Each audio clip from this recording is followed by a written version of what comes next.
different now, for man holds in his mortal hands the power to abolish all forms of human poverty and all forms of human life. 6,000 years ago, man invented the wheel. 5,000 years later, he invented the printing press. 460 years later, he would fly. 70 years later, he would step on the moon. And 8 years later, he would send a spacecraft beyond our solar system. Today, we have computers which can think for themselves and robots that can dance. Properly utilized, today's technologies can bring an end to poverty, hunger, and even the need to work, or to make bombs that will end all life on Earth. Will we destroy ourselves or come together? It is now 85 seconds to midnight. This is the closest the world has ever been to midnight. Join Joe Carvin as he explores these questions, because mankind is on the hinge of history.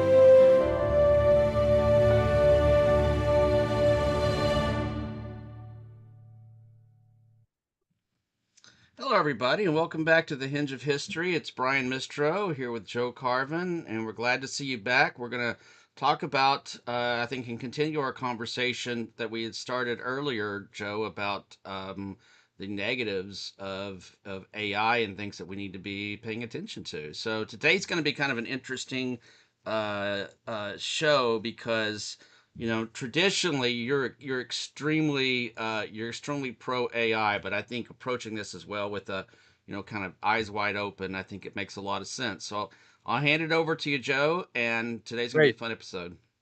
Thank you so much, Brian. That's exactly right. As you know, we kicked off the series of podcasts explaining that dramatic increases in technology provide us with an opportunity to create a post-scarcity world of high universal income, a world of unimaginable radical abundance where we can bring an end to poverty, hunger, disease, and the need to work.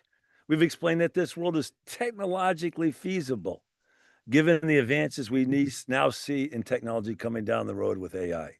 However, we also caution that this world is unlikely unless we create a human wisdom commensurate with our technological progress. We need a radically new mindset. In recent shows, we've talked very broadly and theoretically about the risks facing humanity, discussing the Fermi paradox and the great filter theory. In our last show, we became a bit more granular and talked about how AI is being incorporated into military strategies in an effort to reduce the time needed to make decisions in the battlefield kill chain. That's We right. explained that one of the big questions, right? Big questions and challenges facing military strategists is how to include human decision-making and human judgment in the military decision loop. It seems as if there's a question as to whether or not human beings need to be in the loop. What do you think, Brian? Do we need them in the loop? We absolutely do, and we talked about that. So for those that don't know, and I'm just going to expand on that because we did talk about it in our last show. So in that kill loop is where ultimately a person has to be able to push a button, and I'm oversimplifying, a button to kill somebody. It cannot all be AI. Exactly right. And so basically, we explain that so long as global leaders operating out of a geopolitical system informed by a zero-sum scarcity mindset in a hyper-competitive world with 193 nation states armed to the teeth, fighting for political supremacy, so long as that world persists, we have a hard time, or I have a hard time seeing how humanity survives the next 2 decades, right? That's a mouthful, Brian. But That is. it's pretty much where we are in the world today, right? It is exactly where we're at in the world today. Exactly And where we're at. again, and what we saw at the innovation conference in Carlisle, Pennsylvania, we're not looking to demonize anyone. We're looking to change the system. However, so long as U.S. senators are rewarded for creating 5,000 kill jobs, channeling $10 billion in investment to reduce kill time, we're hard-pressed to understand how humanity gets through this period of accelerating technological change without major, if not existential, catastrophes. We continue to believe that we urgently need to generate a fundamental global mind shift, a renaissance mindset that brings human beings together, that sees them not as enemies to be murdered, with expenditures totaling $2.9 trillion, but as brethren. We need to start celebrating the peacemakers, and that's what we're going to do today, Brian. We've got two extraordinary peacemakers. And let's take a look at these videos, if we could, to celebrate these peacemakers, because that's what we need to begin to think about and doing. And we're going to see two extraordinary peacemakers who, if they had not bucked their colleagues and military protocol, we wouldn't be here today. Mm-hmm. So let's show those videos if we could. Let's do it. Let's do it. We'll do it right now. Thank you. In the autumn of 1962, the world stood closer to destruction than ever before. The Cold War between the United States and the Soviet Union had reached a boiling point. The discovery of Soviet nuclear missiles in Cuba had pushed the superpowers into a deadly standoff known as the Cuban Missile Crisis. While politicians negotiated and civilians held their breath, a Soviet submarine, B-59, was silently navigating the waters near Cuba. It was part of a secret Soviet mission, and its orders were clear: remain hidden, avoid detection, and await further instructions from Moscow. But something went terribly wrong. As the submarine floated deep underwater, the crew lost all contact with their command base. Days passed in silence. No radio messages. No updates. No idea what was happening above the surface. They had no way of knowing whether war had already started. Suddenly, the American Navy detected the submarine. Not knowing what it carried, the Americans began dropping practice depth charges, explosive signals meant to force the submarine to surface. But to the Soviet crew, it felt like an attack. Inside the submarine, heat was rising. The temperature had soared above 45 degrees Celsius, 113 degrees Fahrenheit. Oxygen levels were low. The crew was exhausted, anxious, and terrified. And they had a deadly weapon on board, a nuclear torpedo, powerful enough to sink an aircraft carrier and start a nuclear war. The Soviet protocol stated that 3 senior officers had to agree before launching the torpedo. The captain, furious and under pressure, shouted, "We must launch. War has already begun." The political officer agreed. That made 2 votes in favor. But one man stood in their way, Vasily Arkhipov, the second in command. Calm and composed, Vasily refused to approve the launch. He argued there was no proof of war. He reminded them that their duty was to avoid disaster, not cause it. Tensions inside the sub were unbearable. Everyone waited for Arkhipov's final word. And he said no. He persuaded the others to surface the submarine and await orders from Moscow. When the submarine finally surfaced, the crisis above had not yet turned into war. The world had come terrifyingly close, but because of one man's refusal, nuclear disaster was avoided. In later years, American intelligence and historians uncovered what had happened under the ocean that day. They concluded that if the torpedo had been launched, the United States would have retaliated with full nuclear force, and the Soviet Union would have responded in kind. The result? Potential global nuclear war.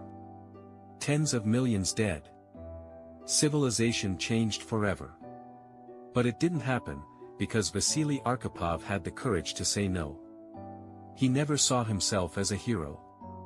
He lived quietly until his death in 1998, but today, he is remembered as the man who saved the world without firing a single shot. Moral: true heroism isn't always loud. Sometimes, it's the quiet strength to choose peace when the whole world is demanding war. Wow. You know, I think one of the things that really strikes me about that, other than the second in command saying no to the political officer and the captain, was the guts it must have taken to surface that submarine surrounded by U.S. destroyers. That took a lot of guts right there too. I mean that's a death sentence at that point. If Right. there was Oh war. yeah. Oh yeah. Oh yeah. 100%. Mhm. And you know, the courage it took, the wisdom it took, and again, what's interesting from what I've heard from another account is that the U.S. apparently the global protocol, if you want a submarine to surface, you send 2 depth charges to get them to surface. And if a 3rd depth charge comes, that means you're at war. Well, they Oh. sent a 4th because they didn't know the protocol. Oh, oh shit. Okay. So basically, you know, the one could argue that the two guys that voted against were more accurate than Yeah, you the could make that. fortunately You could. archipelago. I think you could definitely make that comment. But if he'd gone along with it, I don't know where this world would be right now. Well, we wouldn't So be here. Oh no. There's no look. Let's not pretend. It's not your. I mean, there's no world. I mean, yeah, certainly the destruction of civilization. Maybe you're limping along in some horrific, you know, on horrific world. some But island somewhere or something, right? But yeah, no. I agree with you. I completely agree. Have you had a chance to show the second one yet? No, let's go ahead and play that Okay. one too, and then let's chat about it because Yep. I do have a couple of comments that also I wanted to share. So hold on, let's play it right Perfect. now Thank for you. everybody. Yep. Most of you might remember when the Cold War was at its height. The Soviet Union just shot down a Korean jet.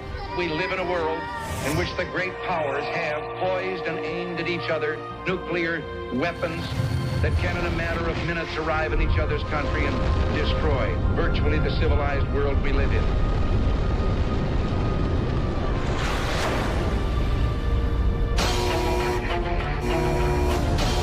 Пошла ракета, повторяю, пошла баллистическая ракета. Военная база западной побережья США. Время старта 00:15:03. Уровень достоверности максимальный. Всем немедленно занять свои места! Права достоверность запуска. Возможно, 50/50. It's up to him to tell his leadership to launch a counterattack, which probably would have wiped out half of our population. Нельзя больше ждать, мы теряем время. Мы не успеем ответить, ты должен принять решение. Если я принял неправильное решение, погибнет очень много людей. Очень много людей.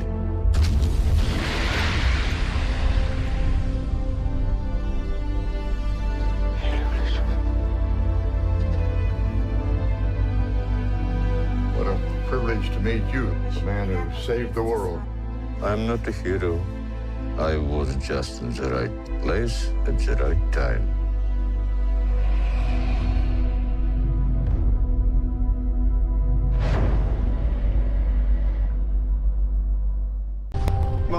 Wow, Joe, I have to see that movie.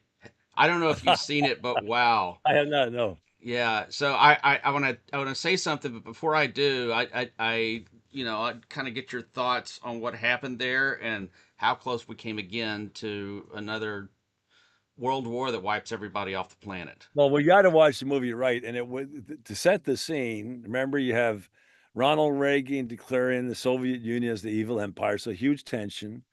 They just shut down a commercial airliner of South Carolina with a U.S. congressman on board. They always thought if the U.S. was going to do a preemptive strike, it would be on a holiday. That day was a holiday. And they always thought the subterfuge would be that war games. And they told them they were doing war games because they were doing war games that weekend. It wasn't for real. They're doing war games.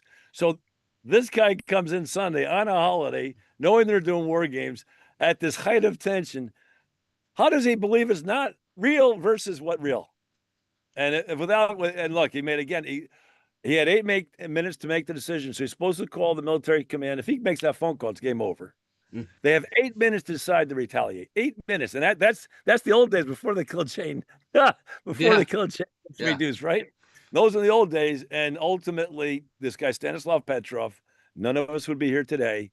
And the interesting thing, we'll talk in a second, is both the fact that they're both Russians. But I know you had some comments you wanted to make, Brian. Yeah, so what immediately struck me, which I think would be the premise of this entire show today, in that case, a human was involved in preventing the destruction of the world both times. So my question to you, Joe, and probably to the audience as well, if it had been AI instead making that decision on whether or not to launch, would it have made the same decision? And I'm not sure that it would. No way. AI, look, we'll talk a lot about AI. We'll talk some more next time. But AI has no moral compass. Yeah. No moral compass. So it's got protocols. And the protocol would have been to make the call. And there's no way it could have determined that there might have been a mistake, right?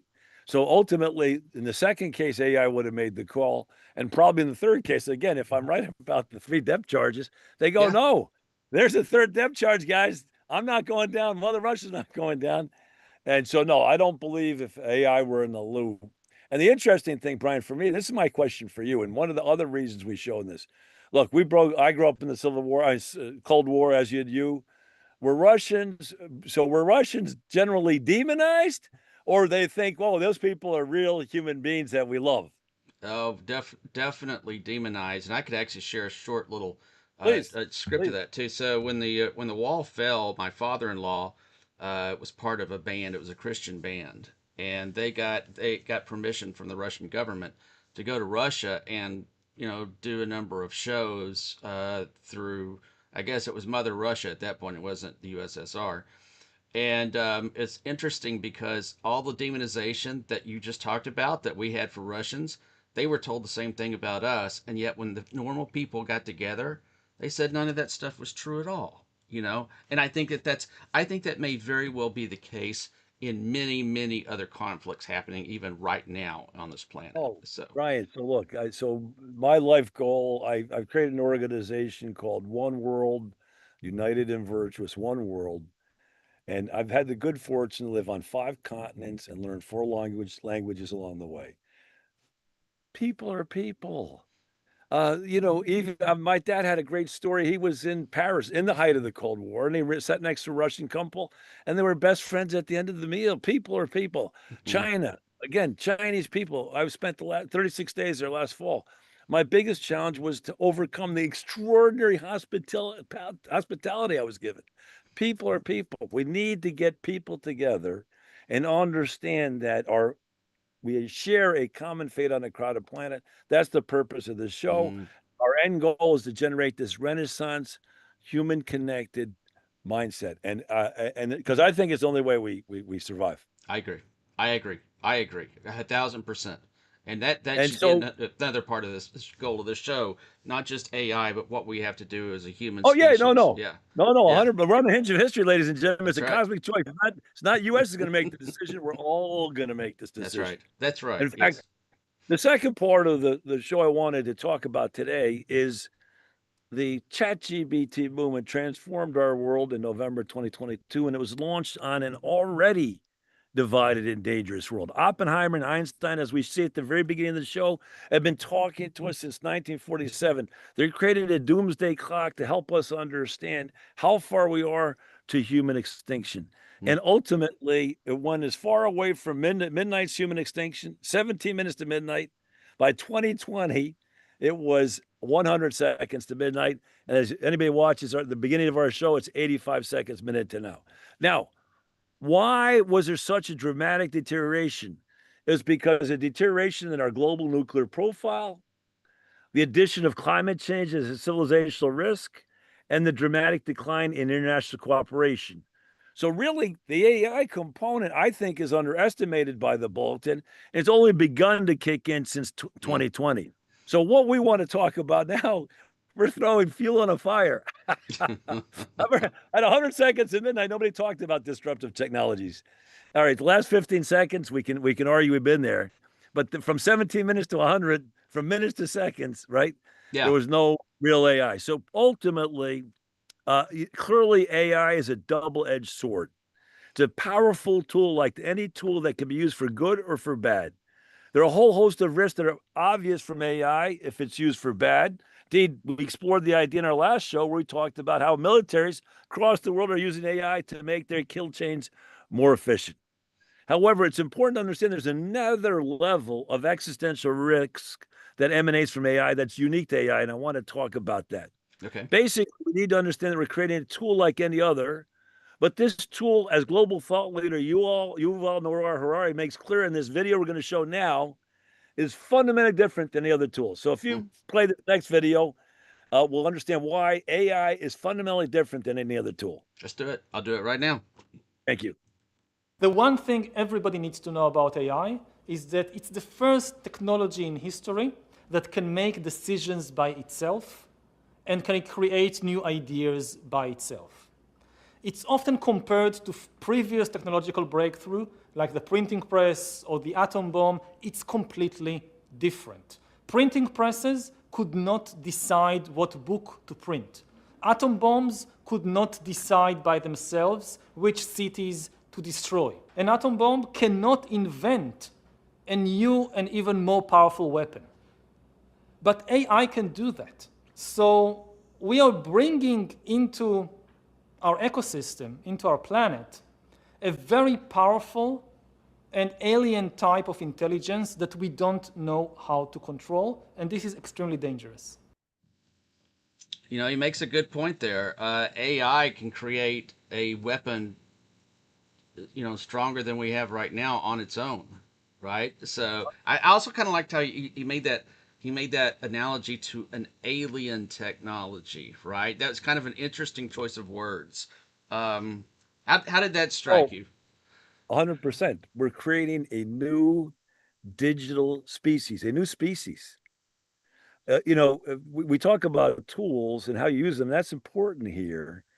But now when as soon as AI becomes autonomous, as soon as we achieve AGI or AI achieves full agency, it can declare its own nuclear war. It doesn't have to wait for us. So for the first time in history, nuclear bombs don't detonate on their own.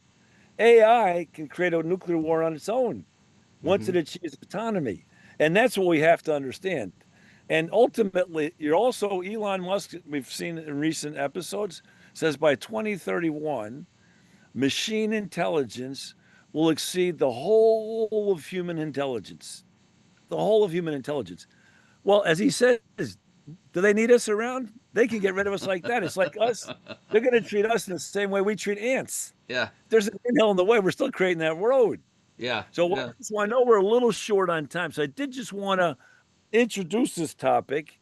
And so again, there's a whole nother level of existential risk where ultimately AI says, hey, we don't need these humans. They're bonkers anyway. They're stupid anyway. They're just getting in the way, right? And so, sometimes I agree with it too, by the way. I'll tell you what, more often than not. But just to give you a sense of who's saying what. So there's again, all these future leaders that we talk to. So Mark Andreessen and Jan LeCun are two big guys. They think there's zero risk. Okay. Then you have guys whose names are funny sounding names. Eliezer Yudkowsky and Roman Yampolsky put the probability of AI extinction over 95%. Yampolsky says, if you build it, we all die. I'm sorry to laugh, but he's pretty straightforward. And again, you listen to any of these guys, there's real rationale behind it. The general consensus seems to be with Dario Amodei, Sam Altman, Demis Hassabis, and Jeff Hinton in the 10 to 25% range. Okay. And basically, no one's been more vocal over the last decade about the dangers of AI, but it's happening. And this is the problem we see. It's happening. Situational awareness it's happening because of trillion-dollar companies competing with each other, big power, superpowers competing with each other, everyone racing to be the first to do AI because that makes you all powerful. Right. And that's where we're moving forward. We can't seem to slow it down and stop. But let me ask you this question, Brian. If you knew there was a 1 in 4 chance that the plane you're getting on was going to go down, would you get on it? Not a chance. Not a chance. Oh, no. So and that's actually a really, really good analogy, by the way. So yes. Again, these guys talking about it. It's a fantastic analogy. So ultimately, okay, so you have to understand our geopolitical construct. I really am disappointed that Sam Altman launched ChatGPT on the whole of humanity in November 2022 because clearly we're not ready for it. Clearly not ready for it. And there's another great futures commentator, Imad Mostak. Hopefully we can get some of these guys on the show, who 200 days ago said we have 1,000 days to decide how to align this AI, how to control it in a way that doesn't decide that we don't need us. We're down to 800 days. And so ultimately, for me, if we can rally humanity and see the beauty in each and every human being, I think we have a chance. In fact, as I mentioned a couple of times, I've created this group called One World Future Ready, One World and Virtuous, these educational groups to help people understand that we share a common fate on a crowded planet. Now, how did I start that class? How did I start that group? I was sitting at Harvard. Sorry, sitting at Harvard, the Kennedy School of Government. I just spent a whole lot of money on this education, a master's in public administration, and I said, you know what? I noticed, what am I going to do with my career? What is my life goal going to be? I'm 38 years old. And I noticed the Mm. human being to my left was from Germany, and the human being to my right was from Japan. Mm. I realized 60 years earlier, my life goal would have been to murder each of these human beings. Mm.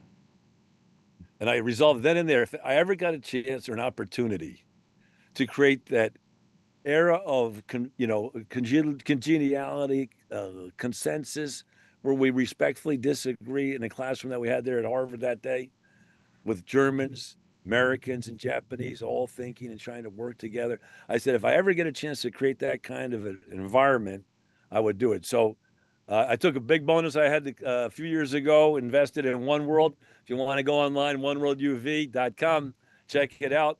But that's my life goal. I've been very fortunate in my life. My number one goal is to do everything I can to bring humanity together and create this world of radical super abundance that's now available to us if we just learn how to get along. And by the way, we're going to be posting the transcripts from our the preparation we do for these podcasts from now on.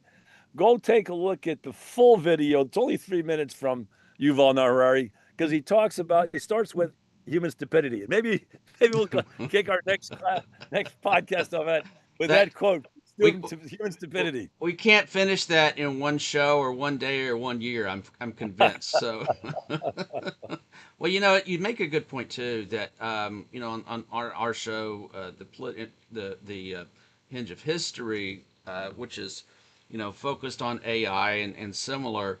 But I think that the organization that you founded too is a good complement to it, because I think that it the path forward through AI is through global cooperation and understanding the threats in front of us and people working together instead of trying to figure out ways to blow each other apart. Right now, I sound like a real pacifist, but I'm not. I am a realist about it too. So thank you. Look again. We the ultimately, who's the realist? The person that has observed our nuclear warheads are 20 to 30 times more powerful. We now have 9 nation states that have this, right? We have 1,200, I think it's 1,200 nuclear weapons around the world, maybe even 12,000 actually in the world. And they're not going to be detonated. Who's the realist here? Yeah. Who's the realist? Brian, you and I are the realists. We're cold, hard realists that need to recognize we need to celebrate the peacemakers. So again, just to finish up, when I was growing up, Russians were demonized. The 2 human beings that saved humanity were both Russian. Wow. What was it in the Russian culture, the Russian perspective, from Dostoevsky, right, to War and Peace, who was the guy who wrote, I can't remember, Tolstoy. Look, we share a human culture. Let's bring it together. Let's celebrate. I can't wait for this human renaissance. In fact, you're 1,000% correct. This podcast and One World go together 1,000%. I've written my first book called The Great Transition. We'll post it on our website. The next book is going to be The Great Acceleration. And ultimately, again, the call is the same. But it's not enough to write a book. It's not enough to have a podcast. I'm trying to create the vehicle, and come join us. Create the vehicle that generates the conversation that gets us to sustainable superabundance, as opposed to victims of the great filter theory. I love it. Let's do it. Let's do it. That's what this show's about. That's why we're doing it, right? And for the fame, don't forget about that Nobel Prize that you promised me. Oh no, I want that Nobel Prize. That's the goal. That's the goal. Millionaire Nobel Peace Prize. Give me the Nobel all day long. I'm very clear. Look, if I get it, I'm not. That's not the reason we're doing it. But I'm hopeful that if we're successful, the Nobel Committee may recognize us. But at the end of the day, it's more to talk about the aspiration than it is the actual award itself. That's right. That's right. Thank you, everybody, for joining us this afternoon. If you haven't already, please subscribe to our channel If you go to YouTube, it's at No Bull Media Group. Maybe you're watching this off of YouTube right now. I don't know, but like it, leave Joe and I a question. We can talk about it, and we will read those off on air. If you're watching this through X, then give us a like, give us a follow. If you're watching it through Twitch or any of the other social media platforms, give us a follow, leave us a question, reach out to us, let us know what you think. Thank you, everybody, again for joining us. Joe, it's great to see you again, my friend. And we will see you again here in a couple of days. Thank you again. Thanks, Take Brian. care. You've been watching Joe Carvin's Hinge of History. The No Bull Media Group is available on all major social media platforms. Make sure to give us a follow where you can watch this show and many others. A No Bull Media Group member.